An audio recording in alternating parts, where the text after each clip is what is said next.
Hey there, everyone, and welcome to Pour and Explore, a wine, food, and travel podcast. I'm your host, Nick Elliott, the wine guy. I'd love to be your go-to guide for all things wine, food, and the amazing places they take us. Here on Pour and Explore, we'll sip, savor, and wander through the exciting world of wine, discuss incredible cuisines, and uncover the stories behind unforgettable destinations. Each week, I'll bring you lively conversations with wine experts, chefs, travel pros, and fellow enthusiasts. We'll share practical tips, hilarious tales, and plenty of inspiration to fuel your next adventure. So grab a glass, pull up a chair, and join me as we pour, explore, and celebrate the good life. Let's dive in. Hi, everyone, and welcome back to the Pour and Explore podcast. I'm your host, Nick Elliott. I am your certified sommelier, chef, and lifelong adventurer, and I'm here today coming to you live from Las Vegas, Nevada. It might look like I'm in Venice, but I'm actually at the Venetian Casino and Resort here in Vegas, having a great time on a little wine scouting and food scouting mission. And today we're going to talk a little bit about wine labels and how to decode them. I hear from a lot of my customers and a lot of folks that I talk to that they are confused about wine labels and what's on them, what's all of the information, what does this mean, what does that mean? So today we're going to do a deep dive into how to read a wine label, get all of the information that you need from that label, and leave everything else behind. Please join me, pick up a glass, listen up, and let's learn about how to read that label that is on your favorite wine. All right, so my hope that by the end of this, you'll know how to read a wine label like a pro, spot those important details, and avoid getting duped by the fancy words and gimmicks. Grab that glass and let's dive in, shall we? All right, so let's start with the big question. Why do wine labels even matter? Well, they serve three main purposes. The first purpose is legal requirements. Many wine-producing countries have strict labeling laws, including here in the U.S., that dictate what has to be included on that label. So that's number one. Number two is consumer guidance. Labels help you understand what's inside the bottle if you know what to look for. And that's why we're listening today. And of course, there is marketing and branding. Some labels are definitely designed to attract you to the fancy words, the fancy colors and pictures and things like that. And they may not mean much to you depending on your buying habits. So today we're going to break down all of those things and give you some great tips on how to choose that best wine when you are off purchasing. Now, one important thing to note is the labeling laws, they do vary by country. So I'm going to break down those for you. In France, Italy, and Spain, what we'll refer to as the Old World wine regions, that's all of Europe. Old World wine regions are often labeled by region. For example, I'm going to be going to Bordeaux in a couple of months, and you will always find those wines from that region labeled as Bordeaux. In Italy, you will see maybe words like Chianti on the label, rather than having those wines labeled by grape variety. In the New World, places like the US, Australia, South Africa, and South America, of course, wines are usually labeled by the grape variety. For example, Chardonnay, Cabernet Sauvignon, Pinot Noir, Sauvignon Blanc, etc., etc., etc. Just understanding this simple distinction can help you instantly decode a lot about the wine before you even pick it up. And we'll dive a little bit more into that in just a few minutes. Now, let's break down the most important parts of a wine label. Next time you pick up a bottle of wine, I'm going to throw some examples here in the B-roll over the audio. The first thing we're going to look at is the brand name and the producer. First, this is going to tell you who made the wine. Some brands are huge corporations, while others are small family-run wineries. If you see a producer's name that sounds artisanal, or estate-based, that is often a good sign. Now, of course, I'm not knocking the big corporations. There are many, many great wines that are being produced by those larger companies. However, I, of course, love to root for the little guy, and I will typically always choose to buy a smaller label, a smaller vintner from around the world, then choose one of those big labels. But don't take my word for it. Go figure it out for yourself. The next thing we're going to look for on that label is grape variety versus the regional name. If it's a wine that lists a specific grape, Cabernet Sauvignon, you know exactly what you're getting. But if it says Bordeaux or Chianti or Rioja, that means that the wine is definitely going to be labeled by the region and it follows certain legal blending rules. And I used those three specific examples because all of those examples are going to be blends. And we can talk about that on a different episode. Another big feature of your wine label is going to be the vintage year. This is the year that the grapes were harvested. A vintage can tell you a lot about the wine, especially in regions where weather varies significantly year to year. And pro tip for you, if there's not a vintage year, it's likely a mass-produced wine. So I would say don't buy a bottle of wine that does not have a year on it. Another thing you're going to find on your wine label, of course, is the alcohol by volume or the ABV percentage. This number is going to be usually between 11 and 15%.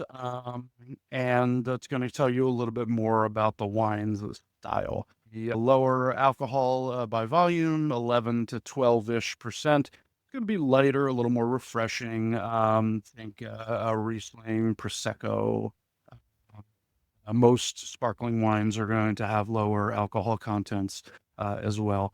Higher ABV, the 14, 15 plus is going to be bolder, have fuller body. And wines like these are going to be Zinfandel, Syrah, definitely on the red wine side. I've seen some pretty high volume Chardonnays as well, but you're going to find those in mostly red wines, I would say, in general. And then you're going to find appellation or classification terms, and this is where it can get a little tricky. Appellation is the growing region or the growing subregion, and these are also going to vary by country. In France, you're going to say a distinction called AOC. I'm not going to try to pronounce it for you because it's all in French. And but look for AOC. And in Italy, you're going to find DOCG. Again, not going to try to pronounce it. And here in the States, you're going to find the letters AVA. And these are all going to refer to the appellation or the region or subregion which that wine was produced. These are going to tell you, is it a bigger region? Is it a smaller region? Let's use California, for example. If I bottle a wine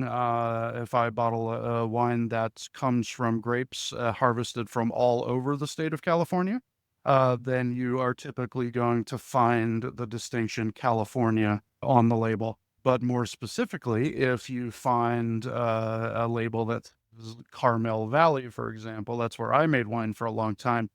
Carmel Valley is going to be a sub appellation. It's going to be a much smaller geographic zone than California is. So that's going to tell you a little bit more about how the wine was made and, of course, where the wine was made. California red blends, French table wine, Italian table wine. These are all going to be some words that you might find on labels as well.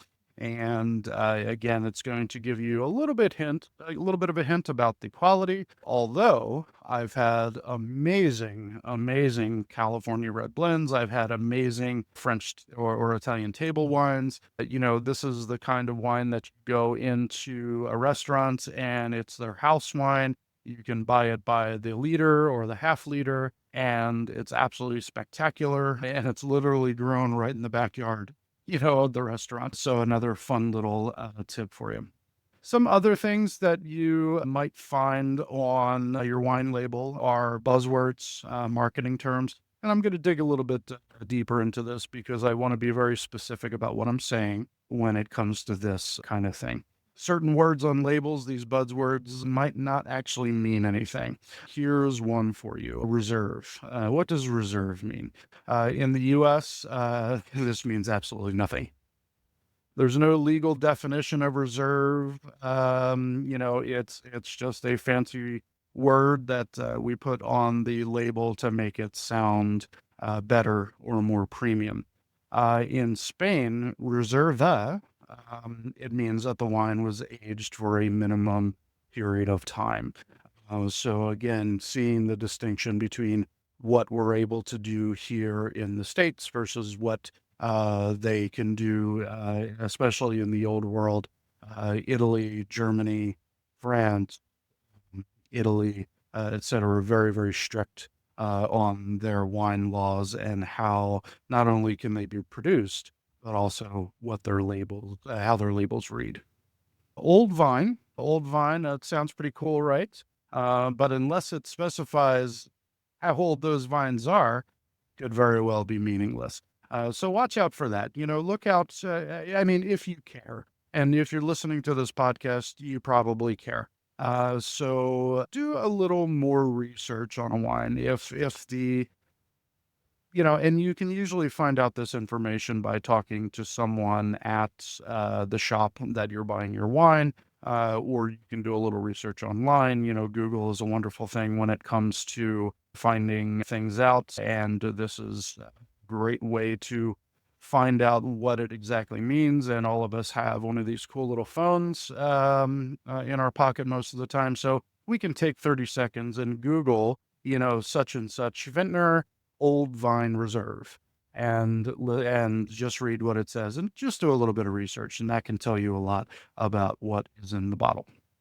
Estate bottled. I'm very proud to say that I produced estate bottled wine for a lot of years. And what that means, this is a really good one.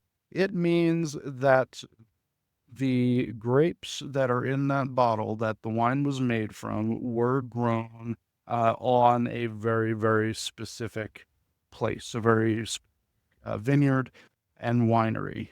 Those grapes were produced on the family vineyard or the corporate vineyard, and they were also they were grown on that vineyard, and the wine was made on that property as well. So that's a really good one. If you can find something that says estate bottled, that's a very, very good sign for you that this is a good quality wine.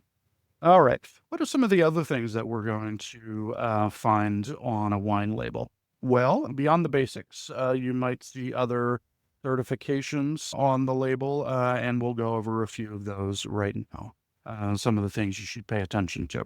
Well, let's start with the big one, organic wine. What does that mean? A certified organic wine means no synthetic pesticides or fertilizers were used in the production of those grapes. And some people, that might be a very important thing. To other people, it may not. I would say a majority of wineries around the world do produce their wines by organic means. They may not be certified organic. Again, this is where a quick Google search might come in handy. Is such and such a wine organic? Put it in there, see what it says. Google's real good about that kind of thing. Another buzzword you might see is biodynamic. Biodynamic wines. These wines certainly do follow the organic principles. Plus, the growing season is based around the lunar cycles, and also a lot of holistic farming. Really, really taking into account what's going on, not only in the vineyard, but also what's going on around the vineyard as well. It's very, very important. Biodynamic wines, again, you will find some certified biodynamic wines, some non-certified biodynamic wines. Sorry, that's a mouthful to say. And again, this may or may not be important to you. To be quite honest, it's not super important to me. I like the fact that the wine is also going to be organic, but whether or not it was grown on a certain phase of the doesn't necessarily matter to me. But if it matters to you, you know what? Then I totally agree with you on that. Sustainable wines. Sustainability, and this is an important one. I actually think sustainability is more important than organic because wineries that focus on eco-friendly practices, like making sure, this may or may not include organics, but most of the time it does. If folks are going to go out for a sustainable certification, they are likely going to be growing organically as well. And this is very, very important, again, to some people, to others not. But I think sustainability, which is a very overreaching term, it not only talks about the organic growing, but it also talks about, how you treat your employees and the animals that are in the area, things like that. Again, taking in the entirety of that property and the entirety of that operation and making sure it's being done in a very holistic way and in a way that very well thought of and everything is taken care of as well as it can possibly be. And another thing that you might find on a label, and this is changing in some places around the world, is contains sulfites. Contains sulfites is a required warning in a lot of places, but it's important to know that sulfites are naturally occurring in all wines to some degree. So that means we are bringing in the grapes from the vineyard and the naturally occurring sulfites that are just in and around the air and the atmosphere and on that property are going to be present in that wine. So I just want to make that very, very clear to you that all wines contain sulfites, and some wines, a majority of wines, will have added sulfites added to them. So, all of this is to say that these pointers can definitely help you make better choices based on your preferences and, of course, your values. All right, so let's talk about some pro tips for reading labels at a store. Now, you've probably heard me talk in the previous episodes about how I typically do not buy wines at a grocery store. This is my personal preference. You, of course, can do whatever you'd like. But for me, shopping at a grocery store for my wine is not something that I like to do. Sometimes I have to do it in a pinch, however. What I do prefer to do is go to my local wine shop. They are typically family owned. They have someone in shop that is going to be able to talk to you very smartly about your buying decisions, about wines that you might be interested in, and wines that you might not be interested in. But I digress. That is, again, my personal preference. You're in a wine shop and you're looking at 100 different bottles of whatever, depending on the size of the shop. Here's how to quickly decode a label and to choose wisely. The first thing you want to do is look for specificity. If a wine is labeled broadly, California red wine, for example, it is likely, but again, not always, I'm speaking very generally, a mass market product. If it lists a specific vineyard or subregion, it's likely more crafted. Number two, you want to look for that ABV, that alcohol percentage. If you like your wines a little bit lighter, a little bit fresher, stay under. If you like your wines a little bit bolder, more rich flavors, go for a wine that's 14% plus. Another little hint for you. And then try to read between the marketing jargon. This is important as well. If a label is full of vague adjectives like luscious and voluptuous without any real details, again, speaking generally, I would personally be skeptical of that particular bottle. I like when someone is writing tasting notes or aroma notes about a particular wine It has notes of strawberry. It has notes of grassiness. It has flavor notes of dark cherry, something along those lines. This luscious wine coming from blah, blah, blah, blah, blah, blah. These are all just buzzwords to make it sound pretty and extra. I, again, very generally try to stay away from wines like that.